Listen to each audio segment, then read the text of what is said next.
Hello and welcome to Mythmakers.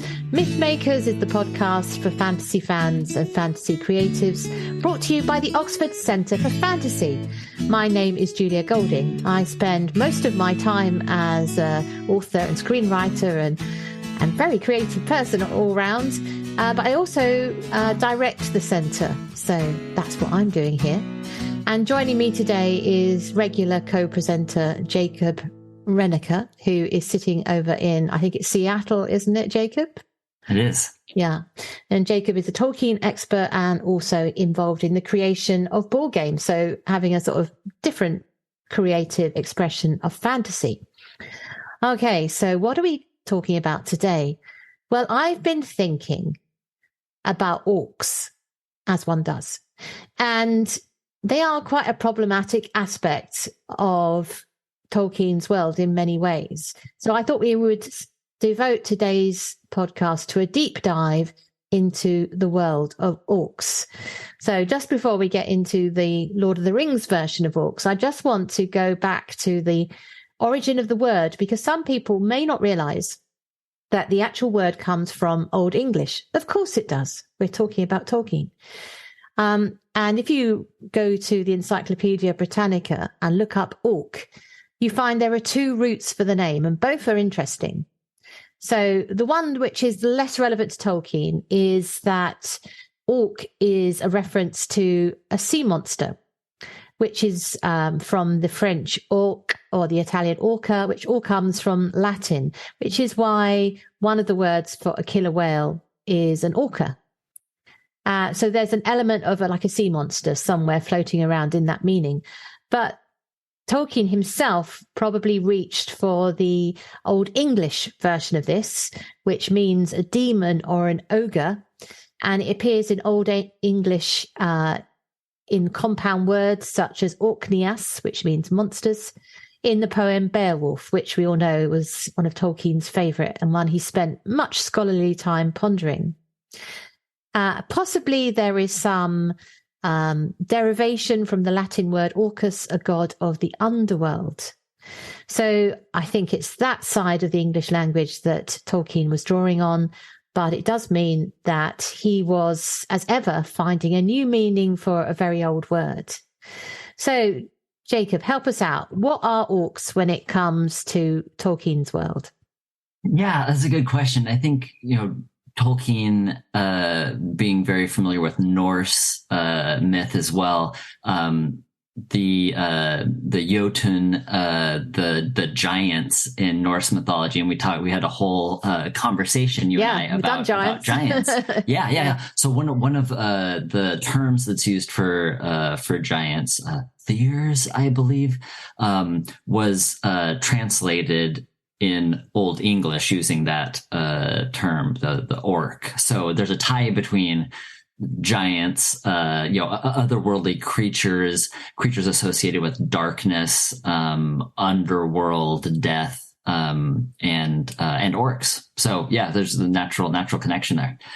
So Tolkien, it's interesting because one of the things that we see in The Hobbit is that we don't have orc really there, that you have goblins instead, right? And we're told in The Hobbit that goblin is used kind of synonymously with orc, and it's actually said to be a translation. Goblin is used as a translation of orc. And so there doesn't seem to be kind of like a clear distinction between these as species, goblin versus orc. So it can get kind of confusing. Yeah. Can we pause there? Because actually, I think goblin has a very different root.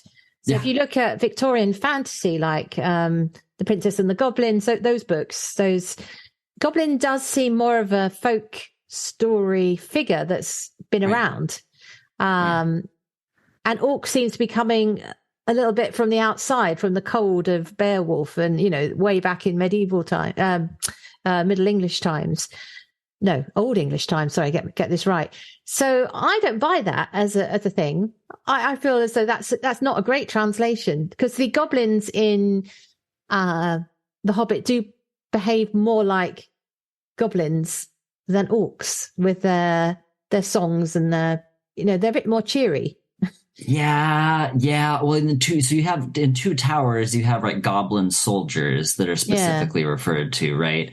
But goblins, whereas I think traditionally in that broader Victorian era, that goblins are kind of smaller. Yeah. But here in Two Towers, the goblin soldiers are said to be of greater stature. So they're larger. So it's tough.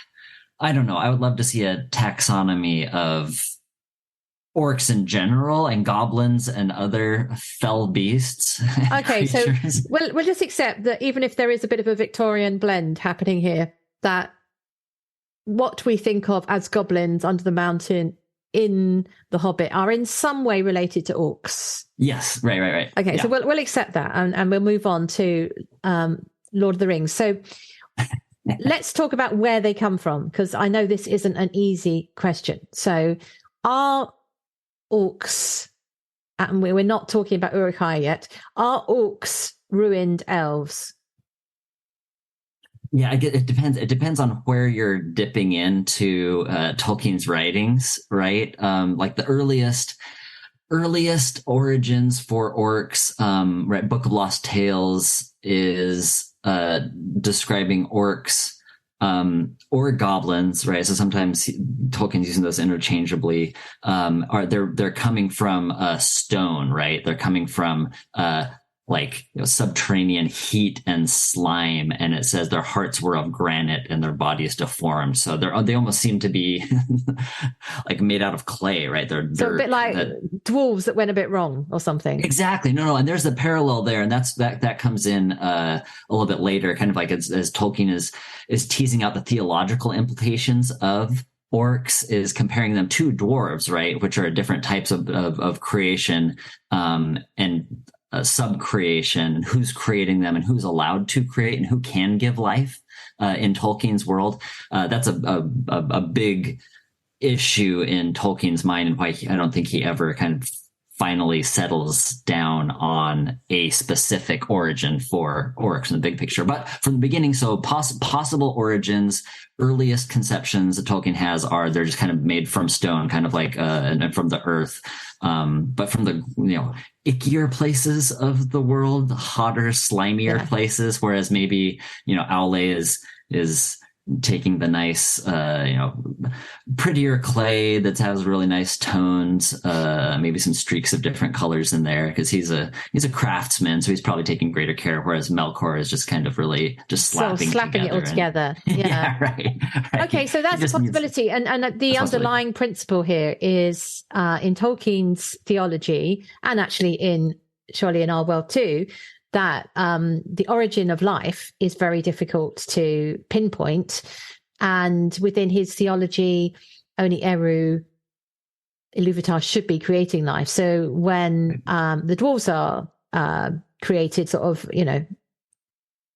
on the side, Eru kind of steps in and kind of puts them to sleep for a bit, doesn't he, until the elves are awake, because they were going to be the first people. So there's a kind of ordering of who creates life, which is where the idea that the orcs can't be just, snap my fingers and a new race comes to be. The orcs, in a way, have to come from somewhere. Right. And so that's why it's not clear. And one of the things that is said is that and I think it's mentioned again in some of the film versions, isn't it? That they were elves once, possibly, who wandered off in the darkness and got bent and twisted. Right. There's definitely a relationship to elves in some way, shape, or form. So after kind of chronologically, if you start out with Tolkien seeing orcs as created from stone, granite, heat, slime, then in Quenta Silmarillion of 1937, you have orcs. Specifically says that Morgoth is creating orcs after Morgoth had seen the elves and was making them in mockery of the children of Iluvatar. So they're not in this version in 1937. They're not deformed elves, but he's kind of copying elves. He sees these elves and he's like making them not just as a copy, but again, like in mockery of the elves. So like he's doing, oh yeah, you can do this. Yeah, I can do it, but worse. And so, but they're still made of stone in that version. They're still not kind of made out of the same flesh and blood. But then you have, the Annals of Aman in the 1950s, when Tolkien's putting together, and you see that's where we start having the overtones of elves that have been corrupted and twisted. So that's kind of where you're first seeing that enter into Tolkien's, at least in writing. Oh, I didn't realize it was that late. Okay, that's really interesting. Yeah. So yeah, and so here's from the passage there. It says, all those of the Quendi, the elves that came into the hands of Melkor ere Autumno was broken, were put there in prison, and by slow arts of cruelty and wickedness were corrupted and enslaved. Thus did Melkor breed the hideous race of the Orcor, which is they were called at that time, in envy and mockery of the Eldar, of whom they were afterwards the bitterest of foes.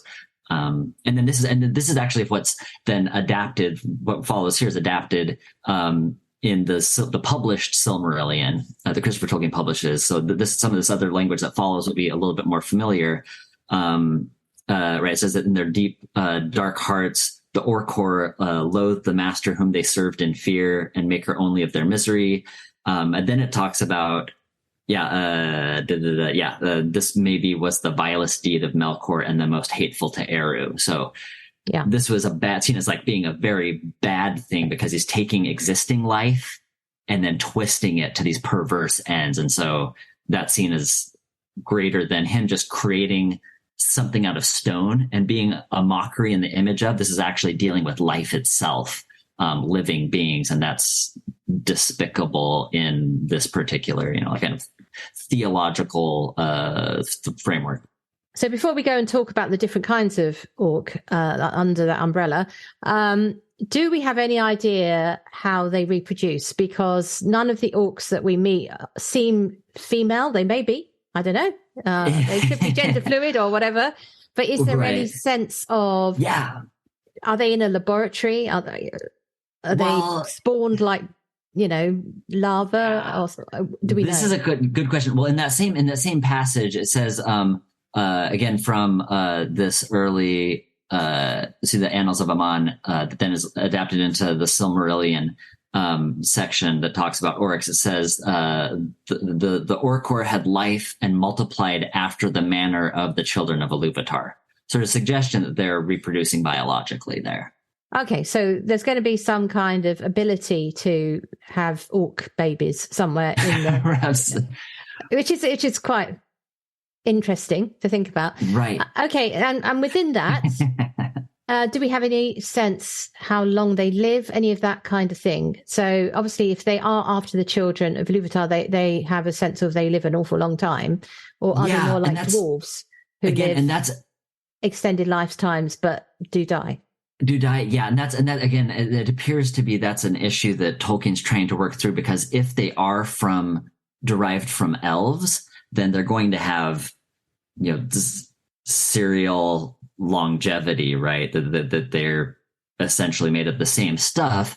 But because they have been twisted, do they have more limitations placed on them, like dwarves, where they can live longer lives?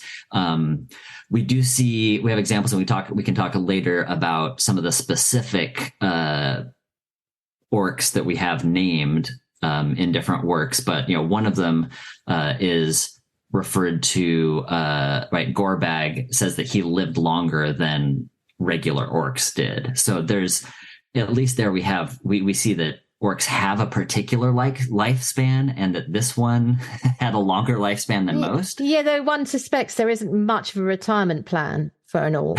So it could be that he's a survivor and hasn't been killed off in some. No, exactly. Right. So exactly.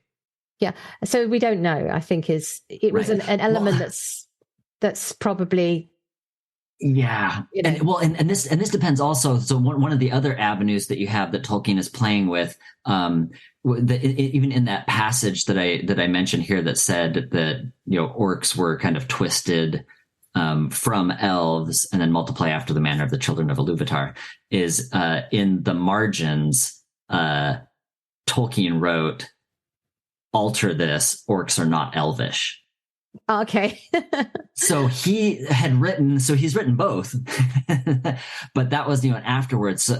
There's the idea, right? That so are they sentient? They're clearly sentient, but there's you have the this idea of soul, of a rational soul, this Feyar, that living creatures have, and animals and different types of animals have different degrees of. It's kind of like sliding scale of sentience, right? So you have Huan, you have as a dog, the talking dog, one of my favorite characters, very good dog, right? Yeah.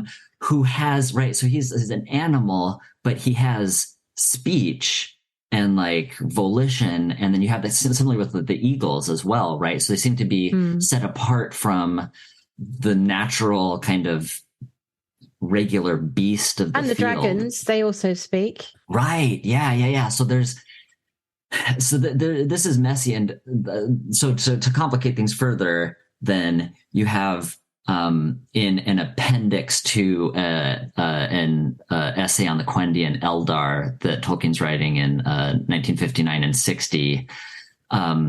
He says here that there's a cogent point, the horrible to relate. It became clear in time that undoubted men could, under the domination of Morgoth and his agents, in a few generations be reduced almost to the orc level of mind and habits, and then they would or could be made to mate with orcs, producing new breeds, often larger and more cunning. So you have kind of interbreeding between different species, not just elvish or elf race, but that there's like some sort of crossbreeding that's happening with different groups. That would follow if there is some connection to the elves, because of course elves and men can have children. Right. So so we've got we can live with a little bit. We can live with some uncertainty there, but we can see what he's reaching for. He's sort of thinking about these in some way as a spoiled creation. That seems to be a constant thing here. Okay, so going sort of the next level down is one of the things that's very interesting as you read Lord of the Rings, is to get a sense of the politics within the world of Orcdom, where you've got Saruman perhaps breeding with men. I don't know, but he's producing a super race, isn't he? The Uruk-hai, who are able to travel under daylight and are bigger and stronger, and they're the ones who run off with Merry and Pippin back to, or try to get back to Orthanc. And we've got I suppose the original flavor orcs who come out of Mordor.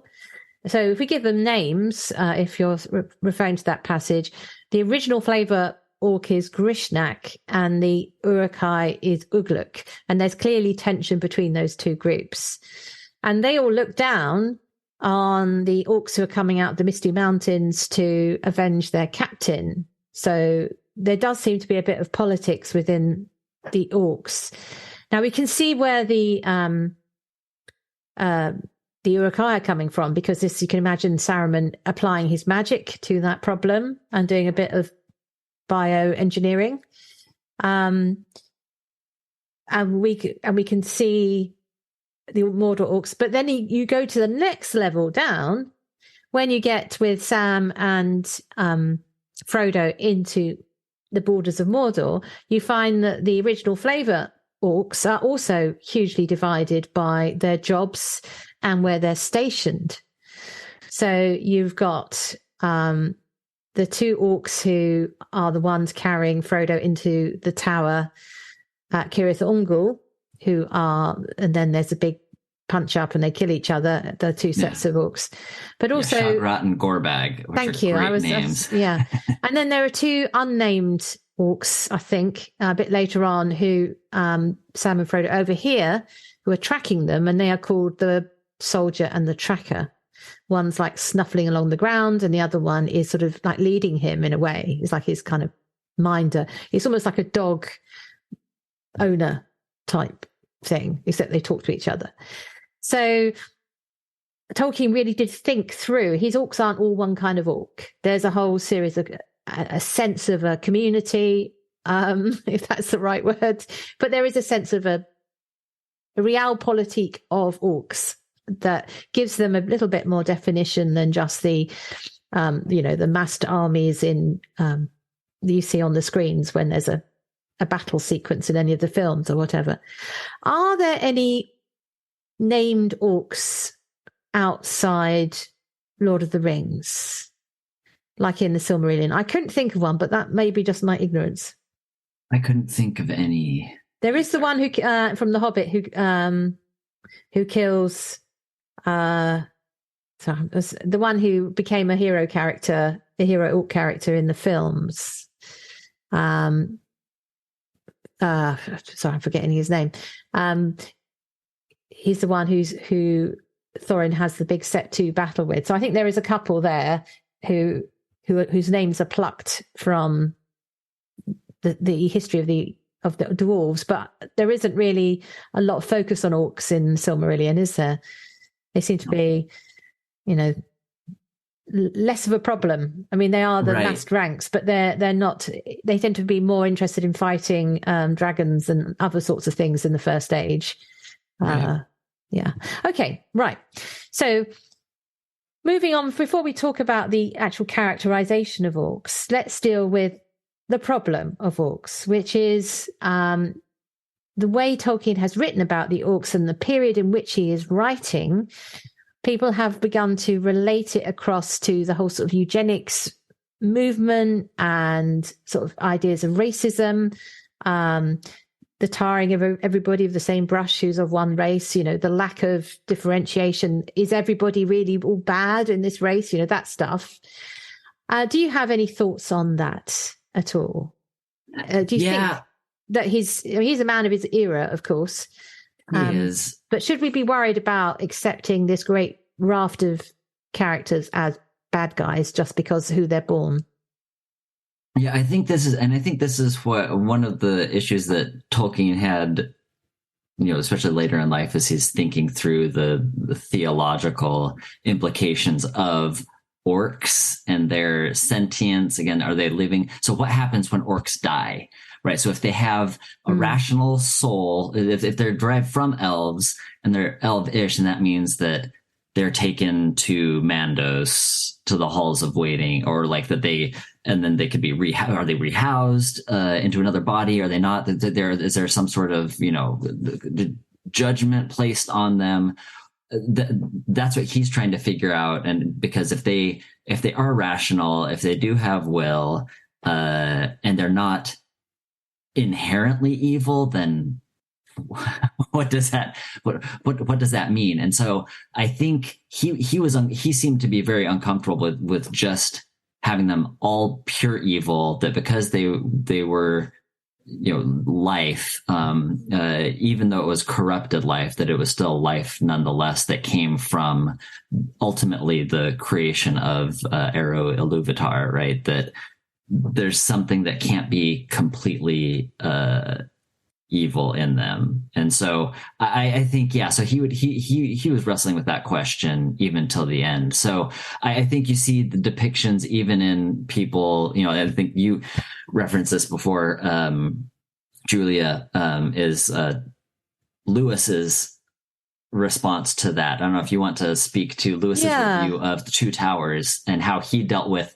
people already, fans already having kind of a backlash to Tolkien saying that he's too black and white. What were you thinking about there? No, I mean, C.S. Lewis was a very sensitive reader to Tolkien. I mean, admittedly, some of their language now we would find used differently. So using swarthy as a sort of negative term, for example.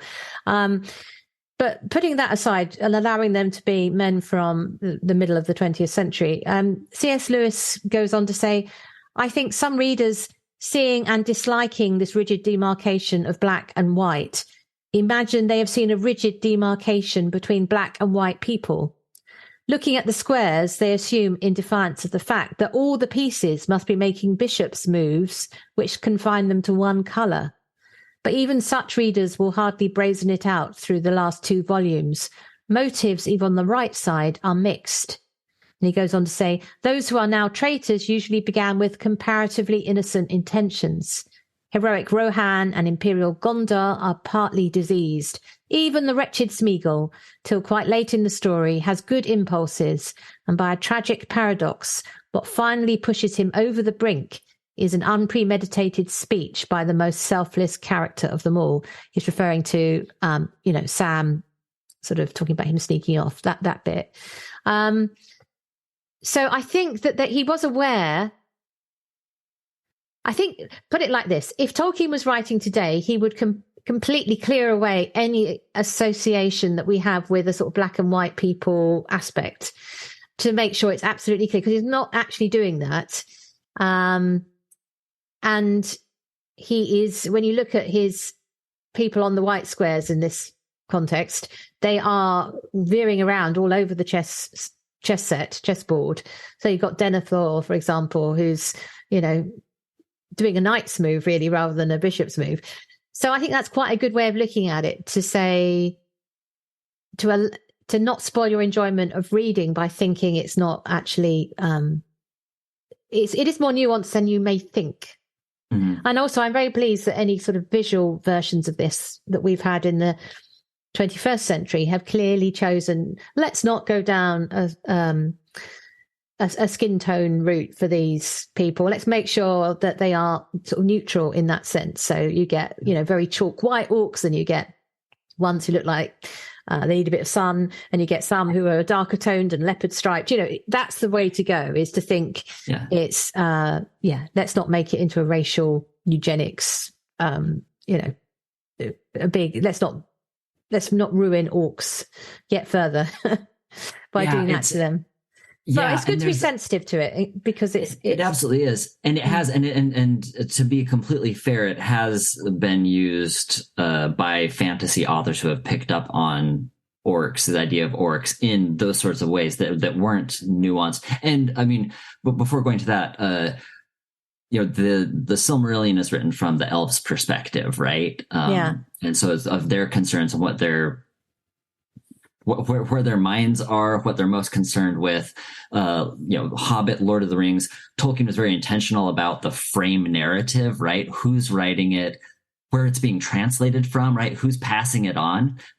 So as a linguist and as a scholar, he was very concerned about sources, and aware that who is writing and transmitting and translating any story, that's going to filter what the end product is. So I think Tolkien was self-aware enough, like you were saying, Julia, that if it was written in these days, that he would be very painstakingly specific. They'd all be blue, like Avatar.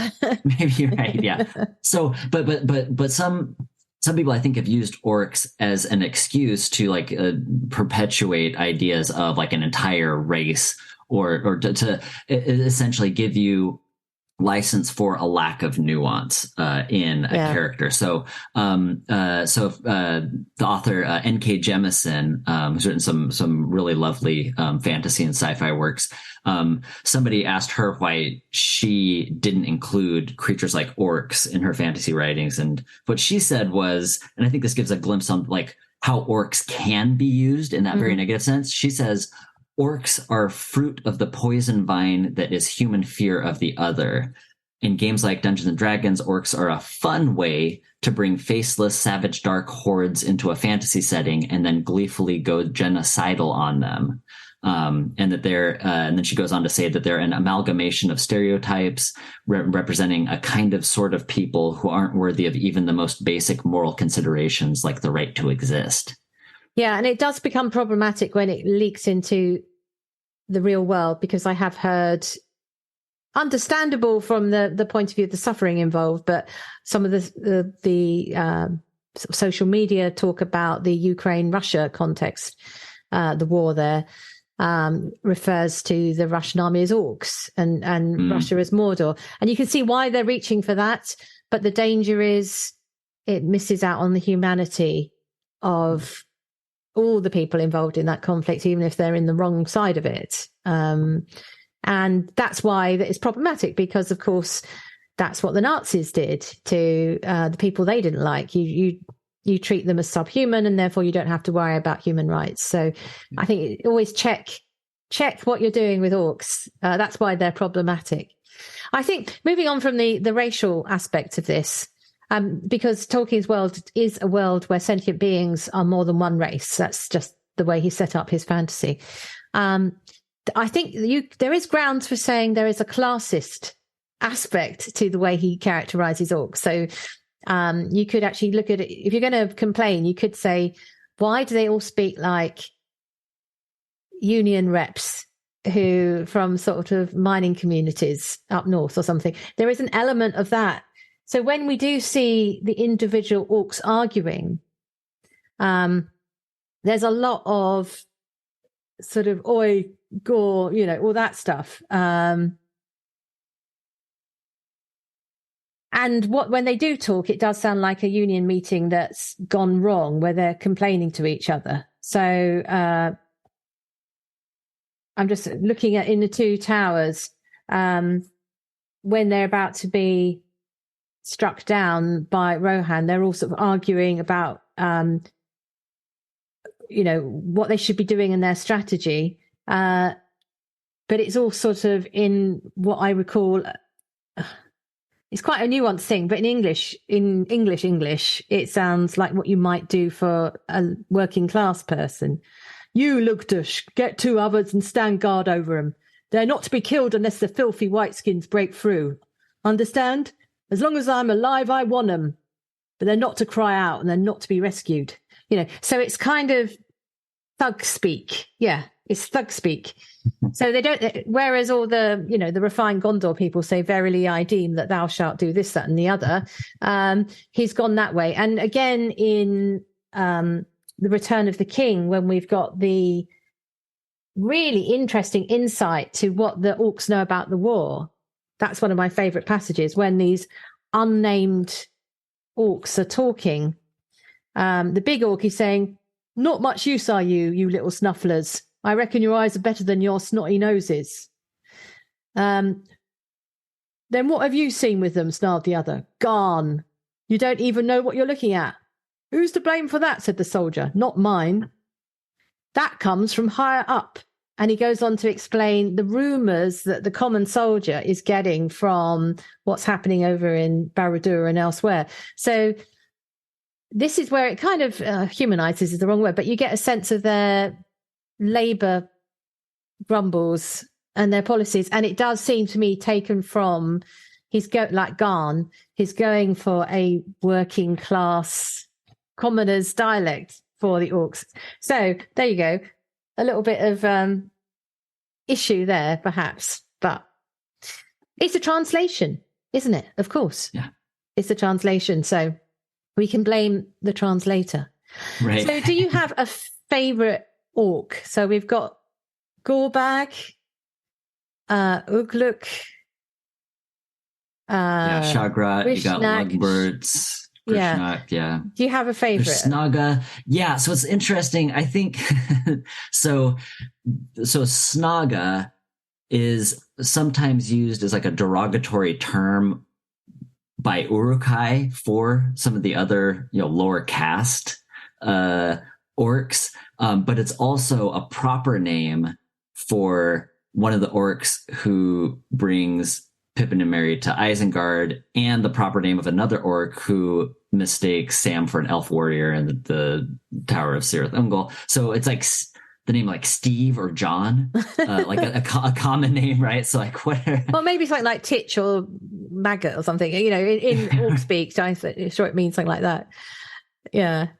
So I think my favourite is I actually like Ugluk, because he is basically Aragorn of the Uruk-hai. He has, he's aware of his own greatness. We are the fighting Uruk-hai. He's got a real sense of his importance, which I rather like. Yeah. He sort of pontificates. You get a real sense of this commander who really thinks he's the bee's knees. So he's my favourite of all the orcs. My favorite, well, yeah, I think the Orcs, it's not in it, but it's not from the books. It's his unique to the film is Lurtz, who's that Urukai, the nasty one that has the kind of one-on-one fight, the one who's, peppering uh Boromir with arrows, and who has that one-on-one fight with Aragorn at the end. Yes, he is very fine. I mean, we were doing the books, but because the other one in the Peter Jackson version is the commander figure who has the sort of very deformed head. Yeah. I've forgotten his name. Someone listening to this will know his name. But he again has his own. He's got, you can see the POV, the point of view of that orc looking at his job has got to get done, and how all these idiotic Gondor cavalry are just riding into his guns. You can see the world from his point of view, which makes them rise up to more of a rounded character. But those are inventions added in for the film, aren't they? I think. Yeah, that's Gothmog, by the way. Gothmog, thank you. Yeah. Yes. Okay, so moving on to the film versions, we've touched on how they've been characterized as trying to get away from a sort of skin tone shorthand, which would be objectionable. On the whole, the orcs from Mordor are less handsome, if we're allowed a sort of an orc handsomeness scale, whereas the ones from Orthanc are quite, they've got some fine actors to sort of fill out those suits, shall we say, like Lurtz and others. So they're more handsome versions. Dipping back into The Hobbit, and this is where you need to Google again for me the name of the one who fights Thorin. He and his son both have quite a sort of big part in those films, trying to give their point of view. Is it Lurtz, the son? They have Azog. Azog, that's it. Yeah. Yeah.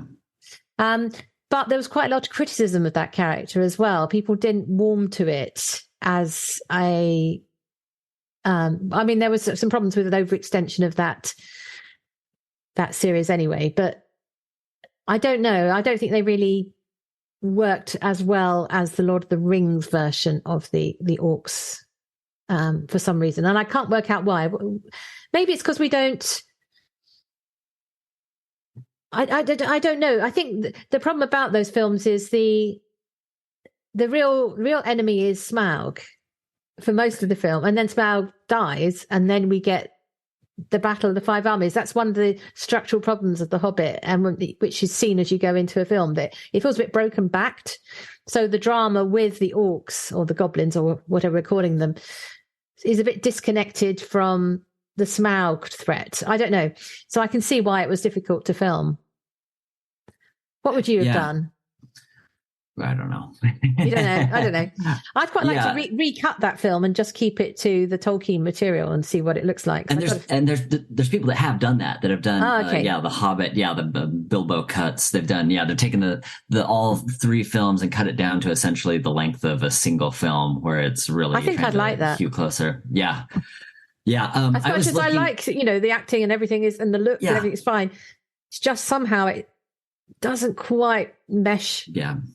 So moving from The Hobbit to the Rings of Power version of this, I actually think this is some of my favourite orc material, because the character who's like the spoiled elf who's trying to stand up for the orcs in that really interests me. He's one of the most interesting bad guys. Again, I'm going to have to Google his name. Adar. Adar, thank you. I don't know what's wrong with my brain today. I do. I've had a long day. That's what's wrong with it.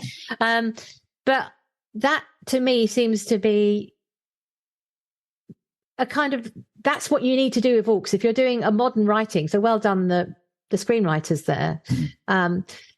Rather than just sort of drop in orcs as they were originally put into Lord of the Rings, if you're going to talk about more of their origins from the Second Age, that is the interesting stuff to do, is they are fighting for their survival. It's taking those seeds of the industrial discontent of the Mordor orcs and looking at them earlier as they're founding their empire. So did you like Adar? Did you enjoy that character? No, I did, and I liked the whole conversation. There was, I can't remember if it was episode 7, when you have Adar, when he's, tied up. Galadriel has captured him, and he's kind of inside that barn, being tied up and talking to her, kind of telling her that, orcs are really, they're just elves. Really, we're all the same. And then he gives a theological argument, right? That they're that we're all creations of Iluvatar, and so put on equal footing and say, why are you so much better than these living creatures? And so I think they do. You're right. The writers do raise some really interesting and I think significant moral questions there, and the difference between how much of a difference is there really between orcs and elves. Is it nature? Is it nurture? Right? Is it the environment that they're raised in? But they clearly have tendencies towards worship, right? So they're kind of treating this Adar character as quasi divine in a sense, right? They reverence him or something. Yeah, and they have so like when the in episode, I think it was 2, I don't know, 3, because that's when you first see it. You see Adar at the end of 2. You see Adar's blurry at the end of 2, and then 3, or is it 3 and 4? But when you first see Adar, and then they're at the orc camp, when Arondir is captured with the other ones in that little kind of like slave camp where they're trying to hew down the trees, one of the orcs dies, right? And so you almost have like a funerary ritual that he does on them. So you have this kind of, which is a oddly tender moment, right? Where you see, or he was dying, the orc was dying, right? And then Adar like ends his life, but does so in a tender way.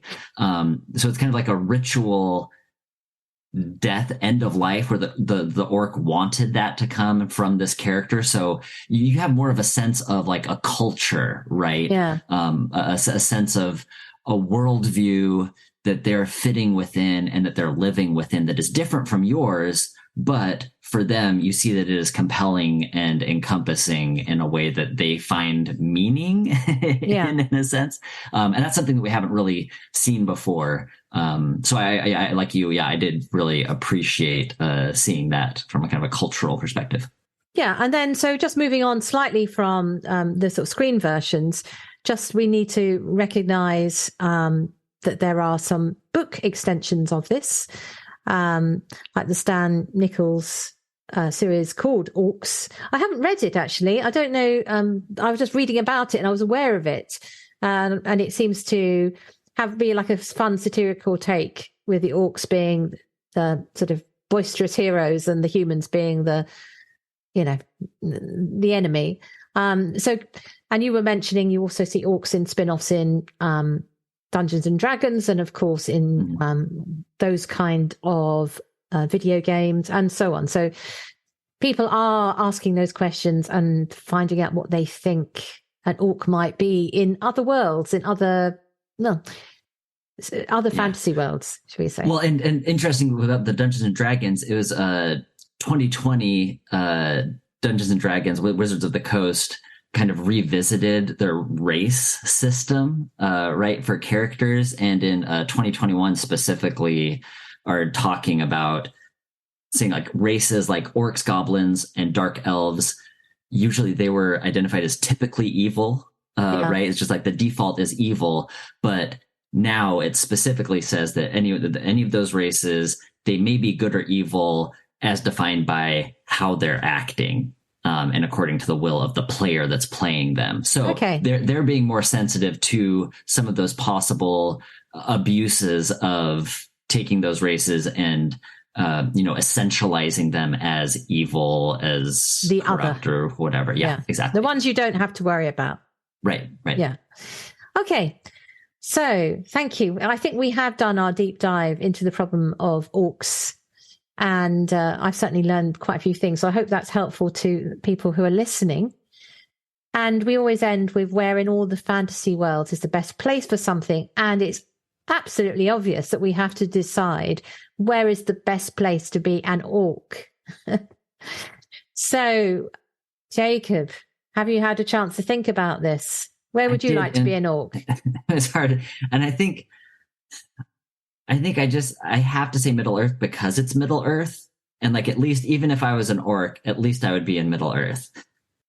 It would be a rough life. It would be, it would be hard. It would be difficult. I'd talk with, I'd sound like the union leader, and you'd be organizing the labor to the strike. But at least the landscape, at least how Tolkien describes the landscape, like what I would be marching across and where I would be if I was a snuffler or whatever. At least the landscape would be gorgeous. So I'd have to content myself with the environment. The landscape. Yeah. Yes, exactly. That's where I came down. That's what I suppose I'd have to do. Because if it's the only way I can get there, it's as an orc, so be it. I would go to Middle Earth, even if it was just as an orc. Yeah, it's like the worst economy class ticket you could get. Right. I think I've been thinking about this, and I think that it's not much fun being an orc in Middle Earth because everyone hates you and they're trying to exterminate you. And so I thought I'd go back to the original world of orc, to the Old English orc. And I would fancy being an orc, some monstrous demon figure living in the forests of Europe, a bit like, Grendel from Beowulf, just going about my orcish business in that kind of world. You might last a bit longer. And I might even turn myself into something like the Loch Ness Monster eventually, just kind of hide out in my monstrousness. So I'm going back to, those forests of Europe, to the origin of orc. Thank you, Jacob, for talking about the problem of orcs, and I look forward to talking to you next time. Julia, do you have a tip for us? Oh, thank you for reminding me. Yes. So I think the relevant tip here is about how to write villains. And one of the things that the orcs present is the problem about having swathes of people who are villainous. One of my favorite quotes from Terry Pratchett is about Dark Lords, and he says Dark Lords should be rationed. And I think orcs are part of the same economy. You should ration the kind of number of orcs that you think up for your world. And if you want to write in a modern vein, think about the point of view of your characters who you've put as other, to make sure you're not falling into the trap of having a set of expendable people who are your cannon fodder. I just don't think our modern time likes that, wants that, and I don't think we should be doing that if they're sentient and all those things. So that is my tip, is to learn from the orcs that we'd have to write them differently today. How about you? Have you got a tip you want to share with us? I do. I stumbled across something earlier this week, going back to Rings of Power and orcs there and how they're portrayed there. I mentioned last time the podcast series, the Rings of Power official podcast. So they had an episode with Bear McCreary, who does the composing for the series. Beautiful. Yeah. He started doing a deep dive into his composition for each of the episodes on his blog. So bearmccreary.com. And you go to that main page and you can select, he has Lord of the Rings. Right now he's just on episode 1. But if you look at that, he talks through kind of the theory of coming up with those different themes. He has translations of the different, the music, people that you hear singing, they're singing in Quenya. He has, English translation of the Quenya. He also has English translation of, you hear orcs chanting in the Black speech, and you have the English translation of that here, along with the full musical accompaniment. So if you want to, on your piano, Julie, I see your piano behind you. You can turn around and start playing the orcish chant. You can start tickling the ivories there and singing your own Black speech. You can certainly do that, courtesy of bearmccreary.com. And it's fascinating. And if you enjoy it's really special seeing how much thought and care went into his crafting of the musical setting for the world. So just as much as you see how much care was put into the physical setting, right? The environment, the clothing and everything there. You can see that spelled out wonderfully here in the music. And it really helped me to gain a greater appreciation for what's being added there. So now as I'm re-listening to the soundtrack and as I see it, I'll certainly be doing so from a place that I'm enjoying, appreciating, and getting a lot more out of it. That's a very good tip. Thank you for sharing that. And I will certainly be going and having a look at that myself. Right. So thank you for talking about the problem of orcs and for your special tip. And I look forward to speaking to you again next time.